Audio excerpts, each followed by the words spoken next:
Hey, what's going on, everybody? This is Schmo Daddy, and I'm going to actually enter a couple of your guys' contests. A lot of you guys are putting out a lot of contests right now, and I'm going to try to participate in a few of them. So first of all, this one right here is going to be for Vincru12000's contest, 150 subscribers, so congrats to you.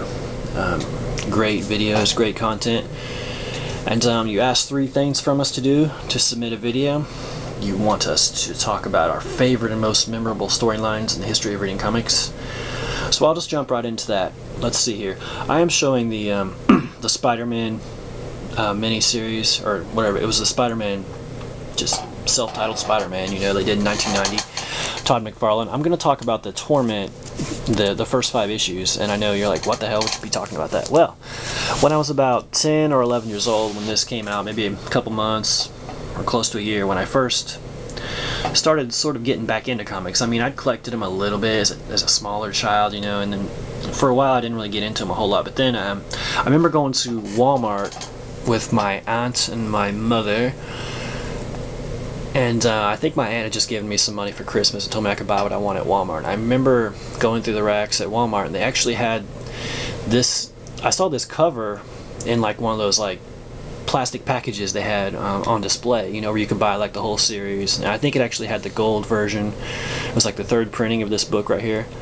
And so I ended up just begging my mom to let me use that money to buy this series. And so that was like probably my first purchase of comics when I was, you know, at a reasonable age where I wasn't just going to destroy the comic books, you know what I'm saying, besides being like a 6-year-old where you just get a comic book and you just chuck it across the room, you know. So, as I was saying, I found this at Walmart, the series. I don't even have that book anymore. I used to have the 3rd printing, the gold, like a Walmart edition or whatever the hell it was I had. I don't know where it is anymore. I don't know if it was the valuable one or for just a regular gold 3rd printing. But anyway, I remember getting it from Walmart, and what blew me away was just going through. First of all, I was grabbed by the cover, you know, the Todd McFarlane, just that stylized pose. You know, he's redone this pose several times. There's several different variants on this cover. He even went to Spider-Man 13, did the black costume with this pose. But anyway, just going through the interior artwork on this, I mean, when it comes down to it, the storyline, if I were to read the storyline right now, the storyline really isn't, you know, all that great. But as a child, it really got me. I think just seeing how he over-exaggerated the lizard and the eye, you know. And who was the other? I can't remember who the other protagonist was in the book. Oh my God, I'm blanking. Calypso. Calypso was in the book also. But anyway, this storyline right here is one of them that really got me into it. So I have to give props to it. You know, this definitely hooked me as a child, or a 10-year-old, 11-year-old, however old I was at the time, to getting back into comic books. And I think it was mainly Todd McFarlane's art, not necessarily as much the writing, but the Torment series is definitely one of my favorite when it comes to the history of reading comic books. And then I'm going to do some more obscure stuff. I'm not going to go into all the obvious, you know, I'm not going to talk about the Master Planner storyline or anything. I'm going to go into like the Incredible Hulk.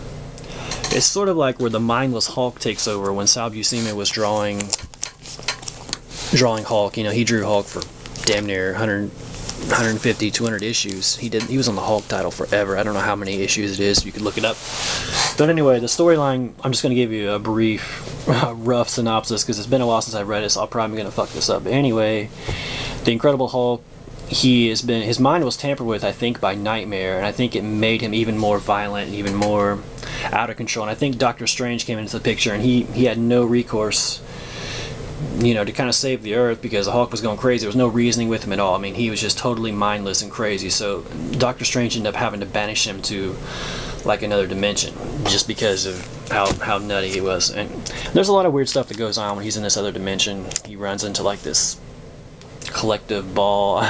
There's just all kinds of crazy like portholes, and the artwork is just really cool. So, you know, Sal Buscema is one of my favorite artists, and a lot of these were Mike Mignola covers. So this is just a great storyline. It's simple. It's not like that intellectual or anything. It's just fun stuff. So I'm just throwing this out just to show you some of the weird stuff I read when I was a child. So pretty cool storyline about Incredible Hulk. I don't know, probably even earlier than this, all the way up to, I don't know, 315 or earlier. But there's just a lot of weird stuff going on. So yeah, I'll show you a few of these covers and we'll talk about one more storyline and we'll get going. Alright, and then I'm going to give you one of the more obvious storylines that is a must-read and one of my favorites. First of all, the Frank Miller run is exquisite. It's great. The artwork is incredible. Excuse me. And the writing also, I think this really energized Daredevil. Daredevil's, I mean, no offense to Daredevil fans, Daredevil collectors, but if you read Daredevil before 168, not counting the Gene Colan artwork, you know, after Gene Colan left, it just, Daredevil is pretty shitty. I mean, let's just face it, you know, after Gene Colan left Daredevil, there's not a whole lot of good stuff going on before Frank Miller came. And I mean, you could argue with me, whatever, maybe I'm full of shit, maybe I am. You know, I have a lot of these issues, and there's a few good ones, you know. There's the first appearance of Bullseye and a couple other interesting stuff, but Daredevil was just fucking boring. And then Frank Miller came to this title, and he just decided, hey, I'm going to do what I want to do. I'm going to take Daredevil to another step, and he did. He took it to another level, especially the Elektra storyline. That's what I'm really getting at. I think the Elektra storyline is incredible. It's just, first of all, the artwork is intense. It's a pretty cool... It was just pretty clever. So I'll just show you some of the covers, and I'll just shut up, and then we'll move on. So I guess I don't have a lot to elaborate on it, but if you guys don't have these, you should get them. They're fairly cheap, except for 168. It's pretty expensive, but the Elektra storyline, the life and the death, and all that good stuff. So enough said. I don't want to give too many spoilers out. I'm sure most of you have read them, but I'm not really that great at reviews anyway. I let some of y'all do that. Y'all do better. So I have 2 of those. I didn't know that. Okay, and then the story behind your moniker. Well, let's see here. Well, my name is Joe, or that's my middle name basically, but all through high school I went by the name Joe. So my last name, I don't really want to say it on camera. I mean, not that I don't. A lot of you guys know my last name, but I'm just not trying to put it out. But anyway, it sort of rhymed, in a way, it kind of rhymed with Schmo. So I had a buddy that called me Joe Schmo, so that's where I got the idea of Schmo. And I think I was looking for like a Yahoo email sometime in the late 90s or mid 90s, and also a name for my eBay name. So I ended up taking the name Schmo, and then just to try to make something that sounded good, I guess I put Daddy on the end of it. I don't know why, it just sounded good. Schmo Daddy. So nothing fancy, pretty corny, but you know, that's where the Schmo Daddy thing came from. And it says to shout out 1 or 2 YouTubers that are new to the community and deserve more recognition. So I want to shout out a YouTuber named Robert Gooden. He's fairly new, and he's got a really cool setup. I really like the way he displays his comics in his comic book room and in the office and everything. So I want to give him a shout out.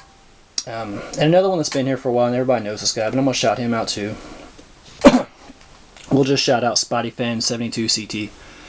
I think he needs more recognition. He's got a great collection. He just seems like he had just started putting out videos maybe in the last 6 months or so, but he's already getting some of the mega key books. So anyway, thanks again, Vincru12000, and I'll talk to y'all later.